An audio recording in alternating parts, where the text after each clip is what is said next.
Saudações a todos que estão aqui participando. E eu queria ressaltar, hoje temos conosco o nosso amigo Fernando Coelho, com quem nós vamos tratar um dos temas mais intrigantes e mais preocupantes na formação do perfil da nossa sociedade brasileira, o racismo. E principalmente o racismo que envolve os afrodescendentes, os chamados afrodescendentes, os negros, o que é algo que realmente nos incomoda no sentido de procurar soluções humanas, definitivas e que possamos viver integrados e formando uma sociedade saudável, uma sociedade progressista e uma sociedade que saiba se respeitar independente da sua condição física, religiosa, política e humana. Então, passo a palavra agora para o Roberto, para introduzir e dizer quem é Fernando Coelho. Obrigado. Vou agradecer a presença do Fernando aqui, o NRS, que nos pôs em contato com você, o nosso presidente da PNEI São Paulo, e vou apresentar um mini currículo do palestrante. Jornalista, poeta e escritor Fernando Coelho, baiano da cidade de Conceição de Almeida, tem 12 livros publicados, 11 de poemas e Salvador, Guia de Cheiros, Caminhos e Mistérios, que é um roteiro da cidade de Salvador, e que foi prefaciado pelo Jorge Amado. E tem 4 edições esgotadas desse livro já há 27 anos. Trabalhou na Rede Globo Televisão durante anos como chefe de reportagem, na TV Cultura como diretor de esportes e chefe executivo da redação do jornalismo, na Rádio Globo como repórter especial, na Rede Bandeirantes como diretor e criador do programa Terra Brasílis, foi assessor de imprensa da Global Editora, foi chefe de reportagem da Editoria Política do Estadão e implantou e dirigiu as 2 primeiras televisões legislativas do Brasil, da Assembleia Legislativa do Estado de São Paulo e da Câmara de Vereadores de São Paulo. Foi diretor de Comunicação Social e de Marketing da ALESP, da Assembleia Legislativa de São Paulo, e exerceu o cargo de diretor de Comunicação e Promoção do IFAM, o Instituto do Patrimônio Histórico e Arquitetônico Nacional, que é vinculado ao Ministério da Cultura. E é autor do projeto de tombamento vamos perder aqui, achei o povo já. Que é o leitor aqui está fraco. Diretor de Comunicação Social e Marketing da Secretaria de Estado do Meio Ambiente de São Paulo. Em 2008, recebeu a medalha de imigração de Itamaraty pela sua obra Agenda Manabu-Mab. A editora Aquariano publicou a coleção Poeta Fernando Coelho com 3 títulos. E ele concluiu em Nova York o livro Vermelho de Xangô, que será lançado em 2022, já está lançado, aliás. Prefacia a coleção Bardos Baianos, da Cogito Editora, a maior antologia de poetas brasileiros, todos baianos, sobre a Sociedade Protetora dos Desvalidos de Salvador, que completa 290 anos. Eu vou passar a palavra ao palestrante, me corrija se tiver alguma coisa ou complemente, porque é um vasto currículo. Por favor. Estamos em pleno mar. Doido no espaço brinca o luar dourada borboleta, e a vaga, após ele, correm, cansam, como turbas de infantes inquieta. Era um sonho dantesco. O tombadilho que das luzernas a vermelho brilho em sangue a se banhar, tinir de ferros, estalar de açoite, e legiões de homens negros como a noite horrendos a dançar. Negras mulheres suspendendo as tetas, magras crianças cujas bocas pretas regam o sangue das mães. Outras moças, mas nuas e espantadas, no turbilhão de espectros arrastadas, em ânsia e mágoa vãs. Meu caro Abraham, meu caro Roberto, eu quis abrir a nossa conversa com esses versos de Navio Negreiro de Castro Alves. Na verdade, Navio Negreiro são 240 versos. É um poema escrito por Antônio de Castro Alves, o poeta baiano, em 1870, um ano antes de morrer. Castro Alves morreu em 1871, com 24 anos incompletos. Na verdade, esse poema é o maior libelo conhecido da poesia brasileira contra a escravidão negra. Forte, virulento, combativo, que retrata a realidade do negro usurpado da África para trabalhar como escravo no mundo, na Inglaterra, no Brasil, na América Latina e na Europa. Eu quero também cumprimentar vocês dois pela B'nai B'rith, que é uma entidade importantíssima, a mais velha organização judaica, 190 anos no mundo, 90 anos de Brasil, uma entidade judaica que também está altamente preocupada com os direitos humanos, com o combate a tudo aquilo que segrega o ser humano, que segrega as famílias e que segrega as raças humanas. Em nome de vocês, eu quero cumprimentar essa entidade importantíssima e dizer que o Brasil é uma essência para tudo isso, embora o momento que nós estamos atravessando. E o povo brasileiro, na verdade, Abra e Roberto, ele carece de aprender muito com o povo judeu. O povo judeu é pela sua gente, é pelo seu povo. O que toca um, toca a comunidade inteira. E o Brasil está muito dissolvido em armadilhas humanas. O Brasil está muito perdido nesse conceito de estar junto, de respeitar e de ser aquilo que nós queremos de uma sociedade justa. A relação igualitária. Então, vocês estão de parabéns e o Brasil deve ficar feliz de ter uma organização dessa aqui em São Paulo. Obrigado.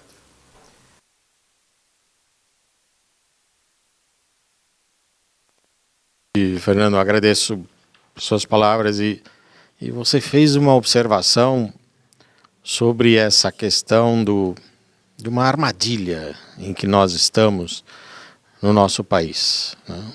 Um país que historicamente se construiu por parte de uma combinação muito grande de várias culturas que vieram de várias formas, né? Primeiro o conquistador, depois o escravo, depois o imigrante, depois o migrante. Tiveram várias pessoas que vieram, várias culturas que vieram aqui no Brasil e foram formando essa enorme nação. O país é enorme, o país é muito grande. E sempre foi defendida ou promovida a visão de um Brasil junto, de um Brasil um. Mas o que a gente vê hoje é que o Brasil não é um. E cada vez mais a gente se surpreende negativamente vendo que cada vez mais estão se promovendo países, um país em que existe aquilo nós e eles, quando deveríamos ser apenas um. Eu queria ouvir a sua interpretação desse cenário e principalmente o que podemos fazer como cidadãos, como instituição, todos os cidadãos, todas as instituições, para que esse país seja realmente um. Abra, eu penso da seguinte forma. Eu, como um velho jornalista, um poeta, digamos assim, um poeta bastante pragmático do ponto de vista de realizar a poesia, eu estou profundamente assustado como cidadão brasileiro, como cidadão pobre brasileiro, como jornalista brasileiro e como escritor brasileiro. O que você disse vai ao encontro do que o professor Darcy Ribeiro dizia. Darcy Ribeiro, uma das cabeças mais importantes do país, ele pensava numa sociedade bonita, colorida e igualitária. Então ele diz o seguinte: nós surgimos da confluência do entrechoque e do caldeamento do invasor português com índios silvícolas e campineiros e com negros africanos, uns e outros aliciados como escravos. O meu susto vem desse apagamento sistemático, sintomático e estrutural, que é a palavra da moda, da cultura negra. Eu estou trabalhando num livro sobre a Sociedade Protetora dos Desvalidos de Salvador. É a primeira sociedade negra que se tem conhecimento no país. Ela faz 190 anos agora, quando o Brasil faz 200 anos. Ela teve um fundador, um negro chamado Manuel Vitor Serra, que era aguadeiro naquela época, carregava água para vender naquelas ladeiras esconsas e pesadas da antiga Salvador. Não se encontra nada sobre esse homem. Por tudo que eu pesquisei até agora, ele foi apagado. Não tem uma fotografia, a fotografia já tinha sido inventada. Não tem um rabisco sobre ele, não tem um desenho a bico de pena, não tem uma biografia desse homem. A cultura negra, que é a base da cultura brasileira, porque depois é que vieram os outros povos ajudar a formar o Brasil, a cultura negra ela sofreu um cerceamento pesado, um apagamento que tem uma certa maldição humana. Por quê? A escravidão começou no Brasil em 1530, levou quase 400 anos, foi de 1530 a 1588. Não é brincadeira um povo como o brasileiro, que naquela época era o português que mandava aqui, suportar, aceitar, concordar e ser cúmplice da escravidão negra. 12 milhões de negros, é importante frisar isso. Dizem os grandes pesquisadores que 12 milhões de negros foram envolvidos, portanto, mortos, torturados e achincalhados nesses séculos de escravidão. Desses 12 milhões, 6 milhões sucumbiram só no Brasil. Mulheres, jovens, rapazes, velhos e crianças sucumbiram no Brasil. Portanto, qual é o meu susto? É que essa base de sofrimento onde se assentou o Brasil, que é um berço de violência, escancarou-se hoje em dia. Hoje, o racismo no Brasil é uma coisa comezinha, é como você pedir um pão de queijo. Os negros estão sendo maltratados pelas instituições, pelas estruturas, pelas organizações públicas, onde eu incluo as organizações públicas que são de combate à violência e que deveriam proteger o negro, como as polícias, por exemplo, como a polícia militar. Quer dizer, as famílias negras dos meus amigos estão com medo. Os rapazes, as moças, estão com medo de sair de noite nas favelas, nas esquinas, na periferia. Estão com medo porque eles são abordados não só pela virulência da própria polícia, que vê no negro um criminoso. Estão com medo do branco também. Quer dizer, o sujeito tem a pele preta, que é da natureza, que é da vida, e tem medo da sua própria pele porque o outro o condena. E, de repente, se abriu a gaveta do preconceito no Brasil, que a gente não sabe o que fazer para fechá-la. Em minha opinião, a única certeira possibilidade de se reverter esse quadro é com a educação. A educação que nos últimos 4 anos foi pisoteada, foi jogada fora, foi enxovalhada, foi deixada para depois. Então você só vai mudar a mentalidade desse brasileiro que agride o outro brasileiro com educação. Se não for com educação, eu não vejo quais possibilidades nós teremos de ser um povo melhor, de ser um povo como éramos antes, porque, de repente, nós nos transformamos em sujeitos absolutamente violentos, em confronto com a realidade, em confronto com o outro. Hoje você não pode andar no elevador e se apertar porque alguém te xinga. No trânsito alguém te xinga. Na escola alguém te xinga. Olha o que está acontecendo com as escolas no Brasil. O que os jovens estão fazendo com as escolas no Brasil. Então eu digo a você que eu estou com medo. E a única esperança que eu tenho é uma educação rápida que se faça um mutirão educativo para que a mentalidade das pessoas mudem a partir da mentalidade das crianças e dos adolescentes. Eu não vejo outra chance. Por decreto, o Brasil não será um país civilizado.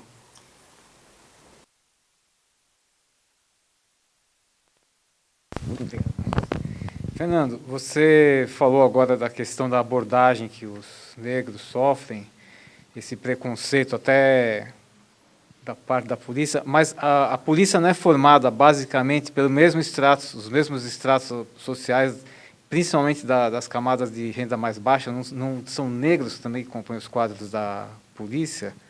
Então, é uma discriminação a partir do momento que estão desse lado assim, do uniforme, assim, como que ocorre isso? Roberto, é por isso que o meu medo se triplica. Por quê? Foi feita uma pesquisa há 15 dias da Rede Observatório de Violência. O que eles constataram? O Rio de Janeiro é um estado extremamente violento contra o negro. Mata um negro a cada 9 horas. A Bahia e São Salvador da Bahia, que é a minha terra, que é a capital mais negra do Brasil, mata um negro a cada 24 horas. A Polícia Militar Baiana matou 299 pessoas no ano passado, 298 eram negros. A Polícia Militar Baiana é toda formada por negros, pardos ou mulatos, seja lá a denominação que se dê. São homens da periferia da Bahia. E a periferia da Bahia é a mais agredida de todas. A Bahia é um dos estados mais violentos do Brasil contra o negro. Como é que se explica isso? Eu, como poeta, não consigo explicar, a não ser a violência pela violência, o poder pelo poder, a falta de compaixão pelo outro. Essa história da mortandade na Bahia, no Rio de Janeiro, no Ceará, em Alagoas, no Maranhão, em Brasília e em São Paulo, que incide sobre o preto, o cidadão e a cidadã de cor preta, precisa ser urgentemente abarcado pela sociedade numa grande estratégia, num grande esforço para se resolver isso de uma vez, porque estão caçando os negros como se fosse um período de brincadeira para se matar pessoas, para se humilhar pessoas. Todos os dias as televisões mostram uma agressão contra uma senhora, uma moça negra que entrou numa loja para comprar. Ela é reconhecida antes como uma larápia do que como uma cidadã igual a qualquer outra. A polícia aborda as pessoas pretas, com a arma na mão.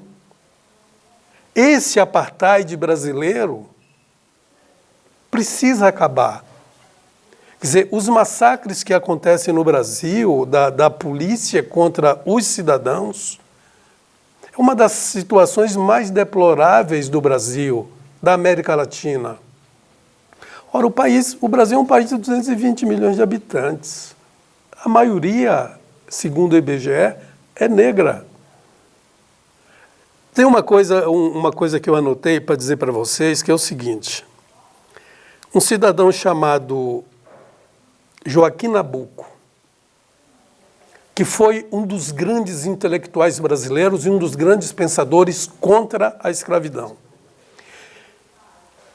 Jovem, em 1870, com 20 e poucos anos, ele entrou na Faculdade de Direito do Recife e começou a visitar as províncias. Ele era de família abastada e começou a visitar as províncias que tinham escravos.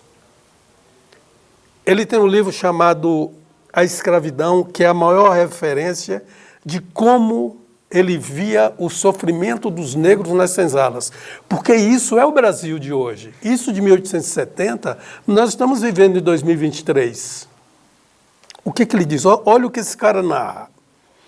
O escravo, feto ainda, estremece nas contorções da mãe sob o chicote. Isso é real. Forma-se de um sangue corrompido.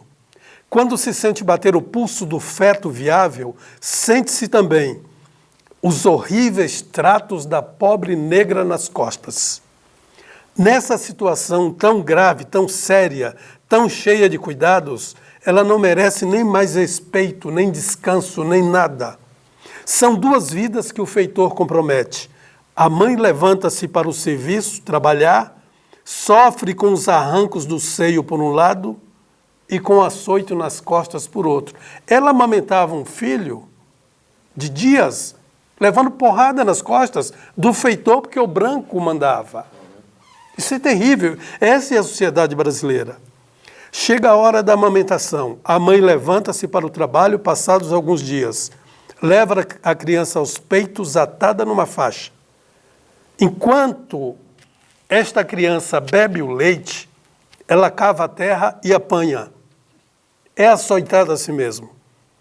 Quem não viajou pelo interior das nossas províncias e não viu filas de negras que carregam ao seio crianças sob os raios do sol durante as 10 horas de trabalho apanhando? Isso é 1870. Hoje, o sofrimento parece que não ficou dissipado, parece que a sociedade brasileira não aprendeu nada. Quer dizer, 2 empresários negros na Bahia marcaram a ferro 2 rapazes negros que trabalhavam para eles. Quer dizer, 1870 e 2023, relativamente à cor da pele, não mudou nada. Na cabeça do branco, e o negro não quer vendetta, o negro não quer vingança, ele quer igualdade. Mas na cabeça do branco, o preto tem que apanhar. O preto tem que sofrer os rigores da lei. O Brasil não aprendeu ainda, e o governo que está acabando contribuiu para isso, que a lei não é para preto e para branco, é para todo mundo. A lei não é só para o pobre, para o favelado, para o assalariado. A lei é para deputado, a lei é para senador, a lei é para doutor. Mas não é. O Brasil não age assim. O Brasil não faz isso. Então, o meu medo, enquanto jornalista, enquanto cidadão brasileiro, é que demore muito para essa situação mudar. Porque a gente não tem chance de dizer, poxa, hoje eu vou dormir tranquilo. A partir de amanhã, os negros vão sofrer menos no Brasil ou não vão sofrer mais. Então, essa situação que você coloca, Roberto, na minha terra, que é a Bahia, que é um estado de pretos, é muito séria, é de chorar. Porque a polícia militar baiana é preta e a polícia militar baiana maltrata pretos.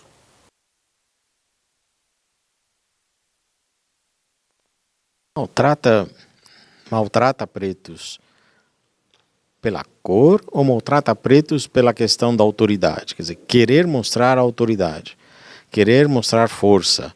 E devido ao encontrar alguém fragilizado, alguém despreparado, do ponto de vista de presença social, ação social, e aí ele quer mostrar a sua força, e como a lei não se manifesta de forma igualitária em termos de branco e preto, o soldado, o policial se sente à vontade de fazer isso. A solução não é só a parte da educação. Eu acho que a educação, tanto do branco como do preto, como de todos, mas principalmente nós temos que preparar todos os grupos sociais brasileiros a se educarem para poder crescer, para poder se posicionar, para poder se colocar perante a sociedade de forma altiva, de forma presente, e não se sentir acuado, não se sentir diminuído por causa da cor ou por causa daquilo que ele seja. Ele tem que ser educado, mas todos devem ser educados, tanto o branco, o preto, o azul, o amarelo, a cor que você quiser. Na realidade, nós temos que aprender a superar todas essas questões, superando essa questão da cor. A cor não deve ser feito um problema, mas nós não adianta só educarmos os filhos, os recentes filhos, que o problema não está só nos filhos. Os filhos repetem aquilo que eles veem dos seus pais, dos seus progenitores. Quer dizer, como é que a gente faz isso? Como é que a gente reeduca um país inteiro? Mas temos que reeducar ao mesmo tempo de levantar a vontade daquele que se sente prejudicado e que é de fato prejudicado pela ação de uma parte da sociedade. Quer dizer, o próprio preto, o próprio chamado preto ou afrodescendente, ele não tem que assumir uma posição, dizer, não, eu vou superar isso, e vai para cima para crescer, para aprender, e ter o espaço, e não ficar na posição de aguardar os outros resolverem o seu problema. Não acha que ele deve agir? Olha, eu vejo que todos os movimentos negros, todas as organizações negras, eles reagem. Quer dizer, o negro organizado, ele não está dormindo, ele não está cochilando, ele não aceita isso. O problema é que a força da estrutura, do mecanismo brasileiro, é tão poderosa que para você romper essa cadeia, você precisa de cumplicidade, você precisa de apoio de todos os lados, você precisa de apoio de quem manipula a lei, você precisa acordar os juízes dos tribunais de justiça, você precisa acordar os juízes do Superior Tribunal de Justiça, do Superior Tribunal Federal. Quer dizer, enquanto a lei... Veja você, um negro chega numa delegacia para dar queixa de que ele foi violentado em sua integridade racial. O próprio delegado quer que ele mude o discurso. Ah, isso não é racismo, isso não é injúria racial, isso é uma agressão comum. Ora, os delegados de polícia, que são bacharéis, precisam mudar essa mentalidade. Então, as orientações para resolver o problema, elas têm que vir de todos os lados, porque todos os blocos da sociedade brasileira, do que compõe o chamado Brasil, todos os blocos estão contaminados. É como se o racismo fosse contrabandeado de uma estrutura para outra. E todo mundo acha que é natural tratar as pessoas mal. Uma coisa que eu penso é que o país parou de ler. Não adianta dizer que está se lendo muito e está se vendendo muito, que não é verdade. O Brasil tinha que ler um livro chamado Rebeliões das Senzalas. Esse livro é de um sociólogo, jornalista e poeta, talvez um dos mais importantes do Brasil, professor Clóvis Moura, que foi meu amigo. Clóvis Moura morreu em 2003, foi um dos pensadores mais importantes da USP. O Clóvis Moura prova com esse livro, Rebeliões nas Senzalas, ele discute isso, desde pesquisando Palmares, que essa ideia que se tem, a sociedade tem uma ideia torpe de que o negro aceita o chicote sem chiar, sem reagir, sem se rebelar. Isso é falso. Isso também foi empanado por essa sociedade civil de elite que acha que o negro não merece nenhuma condição e nenhum status, como é o status dela, da elite. Quer dizer, o que acontece? Parece que o preto sempre aceitou ser menor, ser diminuído, ser pisoteado. Não é verdade. O Clóvis Moura diz o seguinte: assim como do ponto de vista da classe senhorial, o que determinou basicamente o seu comportamento despótico não foi o seu cristianismo, a sua predisposição à miscigenação, mas a sua posição de senhores de escravos. Então, o senhor de escravo era o que você relatou, era o poder. Ele tinha o poder da cidade, da roça e do Estado. O Estado dizia, o negro é seu, você faz com o negro o que você quiser, porque nós não vamos nos meter nisso. Essa conversa é antiga, essa conversa tem 300 anos, essa conversa entrou pelo século XXI como uma seta, como um guia para dizer o seguinte: o negro continua aí, portanto, você pode agredir o negro sim, e se você for para a justiça vai demorar muito tempo para o negro ter os direitos dele reconhecidos. E vai além o Clóvis. Os pelourinhos, os açoites, as penas de morte, o ferro em brasa contra negros fugidos e outros tipos de suplícios empregados não eram mais do que mecanismos de defesa odiosa dos senhores de escravos, independentemente dos seus pretensos padrões culturais civilizados. Então é o seguinte, o patrão tinha a senzala onde se torturava e o negro era a mão de obra dele. Portanto, o negro não tem voz, o negro não pode nem gemer no pelourinho, não pode nem gemer com o ferro em brasa. Isso a sociedade brasileira criou. Então, os afrodescendentes, todos no Brasil, eles sabem dessa situação e nenhum negro aceita isso. O problema é que quando ele bate na porta da justiça, eu não sei se a justiça abre a porta. Quando ele bate na porta de um deputado e de um senador, que são os legisladores, portanto, obrigados a resolver essa questão jurídica, ele não sabe se esses caras vão ouvi-lo. O que eu sei é que há um esforço tremendo para que todo mundo que lida com o poder da estrutura nacional compreenda que precisa acabar com isso. Eu sou um homem do candomblé. O que mais se persegue hoje no Brasil são os negros do candomblé. Os judeus já foram perseguidos e massacrados e mortos e assassinados por causa disso, por causa deles, por causa do que professavam, por causa da tradição. Hoje, os negros do candomblé abriram as porteiras da violência e os paus mandados de quem tem poder estão invadindo o candomblé no Brasil inteiro, é todo dia, arrebentando altares, pejis, arrebentando aquela estrutura da liturgia das casas de santo. Ninguém toma providência. A delegacia de polícia, você não ouve notícia de que nenhum delegado de polícia prendeu ninguém. Você não ouve notícia de que ninguém foi reprimido. O bandido, porque o cara que faz isso é bandido. Ele é mandado por alguém. Entra nos candomblés, periferia do Rio de Janeiro, de Salvador, de Brasília, do Maranhão, arrasa aquilo. A mãe, o pai de santo, os filhos de santo choram até de manhã, vai na delegacia, o delegado não toma providência. Isso é o que é o Brasil. Como é que a gente muda isso sem os poderosos dizer o seguinte, aqui tem lei, isso aqui não é um faroeste americano, isso aqui tem lei. As leis brasileiras são importantes, são boas. O Código Civil brasileiro é perfeito, o Código Penal brasileiro é perfeito, só que ninguém executa.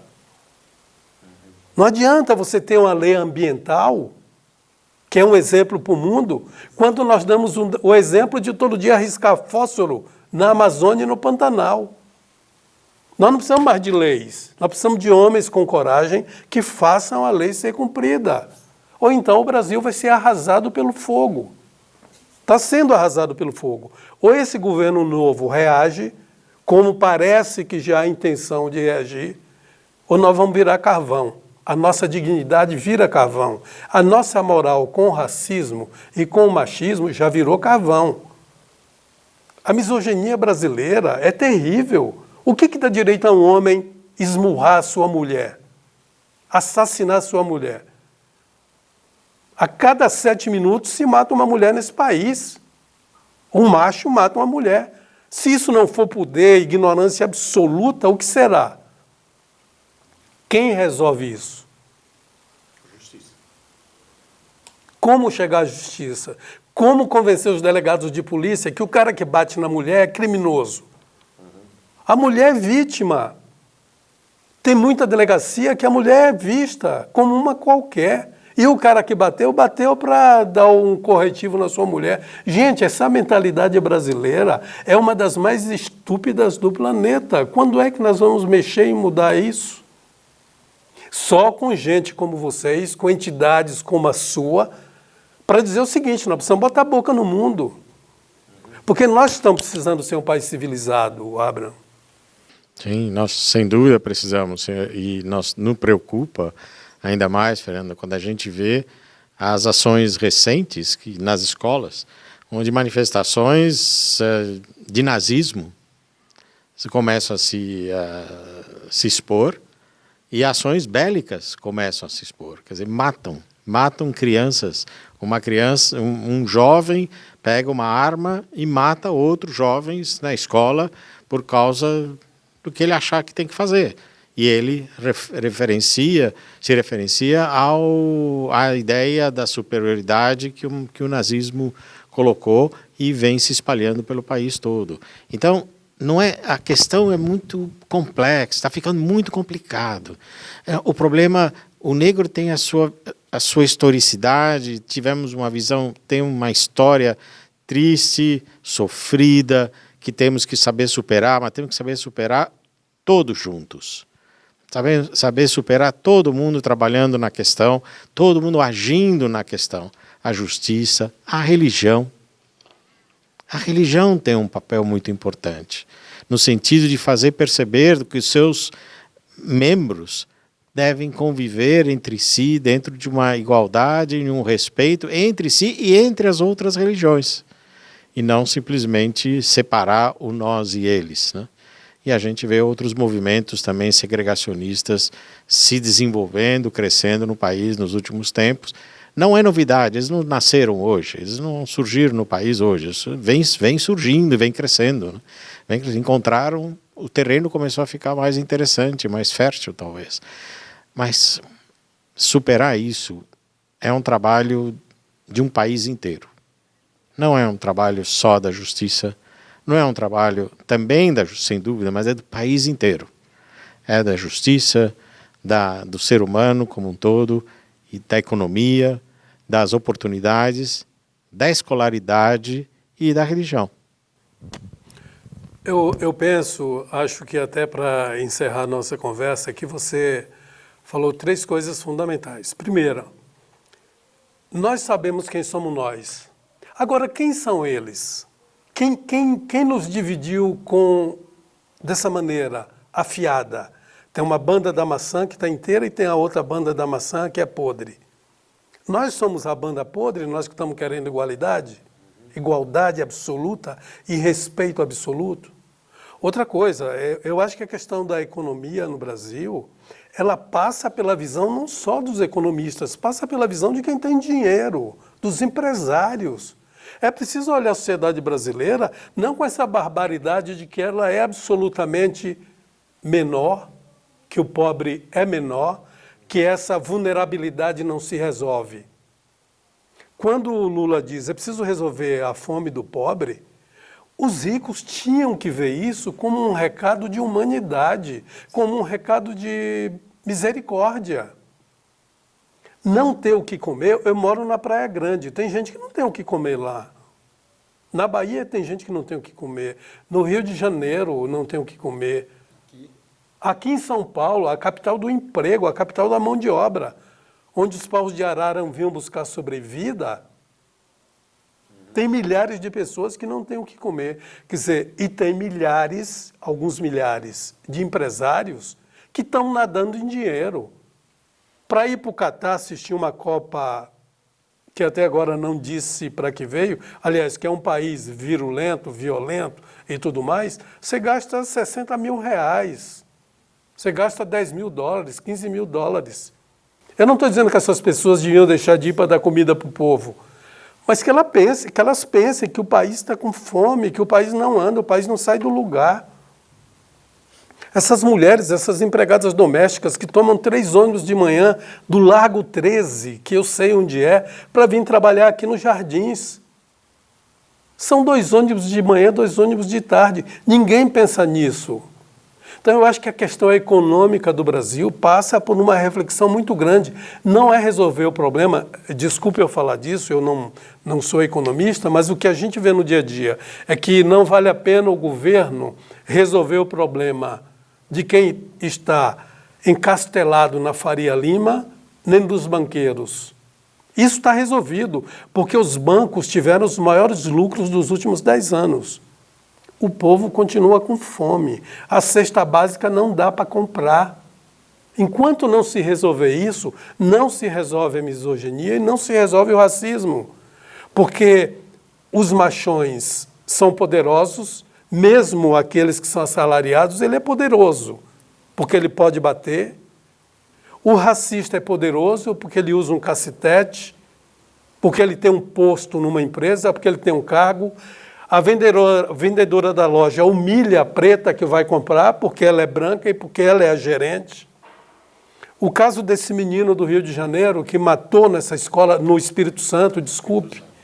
Pô, o cara estava usando a arma do pai, o pai é da polícia militar e o pai é branco. Como é que pode? O menino estava com o símbolo da suástica. Como é que um Brasil que tem Chico Buarque, que teve Tom Jobim, que teve Castro Alves, que teve João Cabral de Melo Neto, Carlos Drummond de Andrade, Vinícius de Moraes, Uma criança pode andar com suástica no braço e um fuzil na mão para matar 2, 3 ou 4, 5.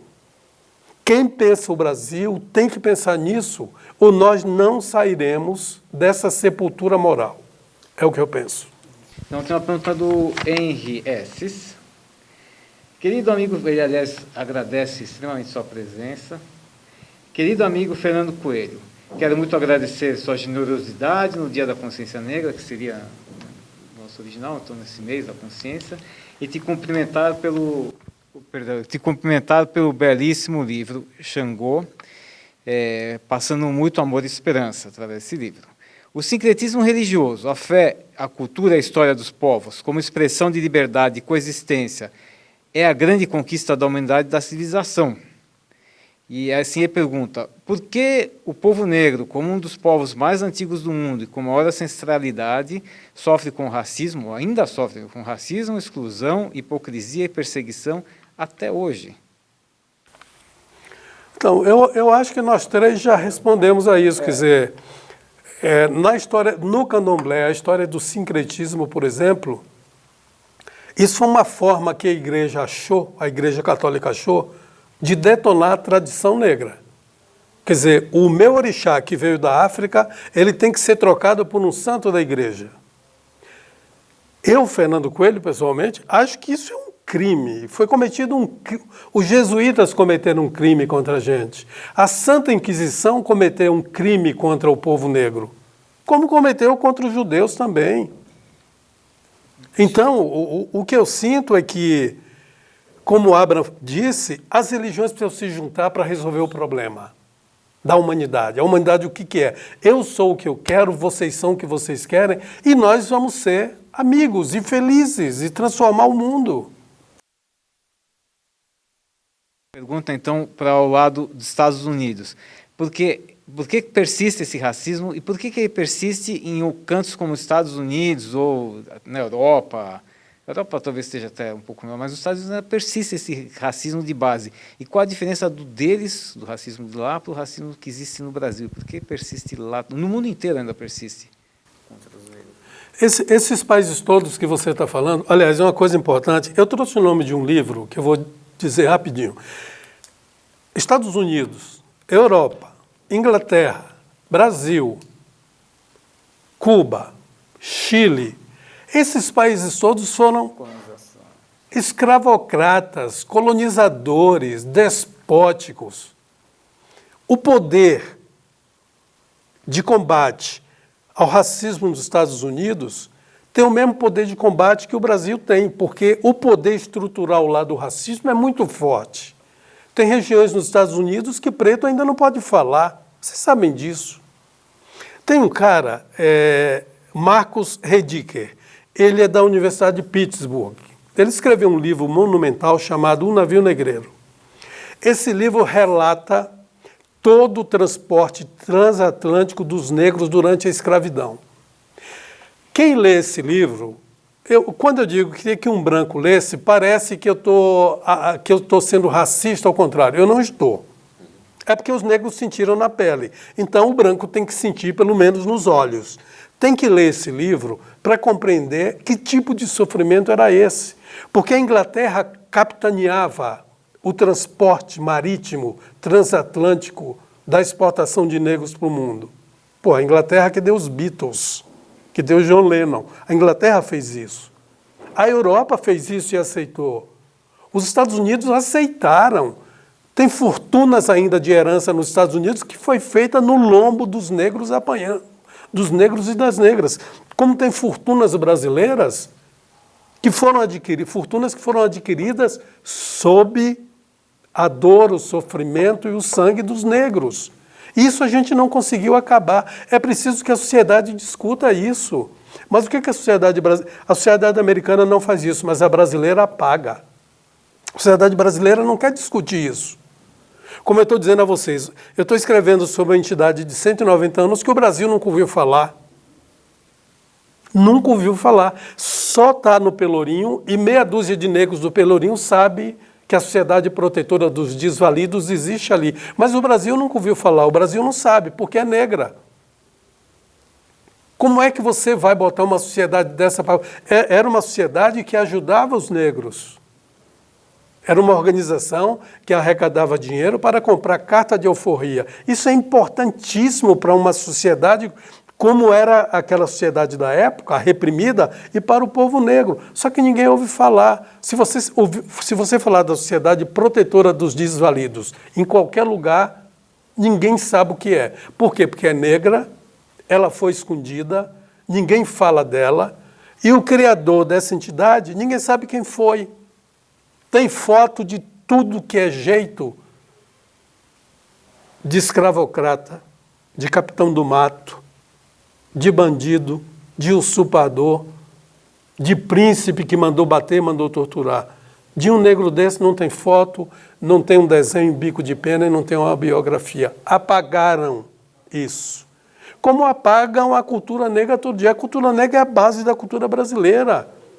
Mas quando você fala de negro, você fala de samba, mas não é o samba. É a inteligência humana. O negro tem uma inteligência humana excepcional. As pessoas querem discutir samba, tem que discutir a inteligência humana. O que o negro ensinou para o brasileiro? E quem é que não tem um pouco de negro na sua pele, no seu sangue, nas suas veias nesse Brasil? Quem é que não tem? Eu acho que não precisa de misericórdia, precisa de inteligência, precisa de esforço político. Os políticos que nunca têm uma pauta decente precisam botar isso na pauta deles. Discutir a sociedade brasileira igualitária. E o preto tem que vir para a mesa. Os grupos de transição têm 3 ou 4 negros, tem 200 pessoas, 3 ou 4 negros. Tinha que ter no mínimo 15, 20, 30, 40, 50. Por que deixar o negro de fora de uma sociedade que ele ajudou a fazer, que ele faz, que ele contribui? Só com cacetete, só com 38, você não faz um povo de amor. É isso para mim.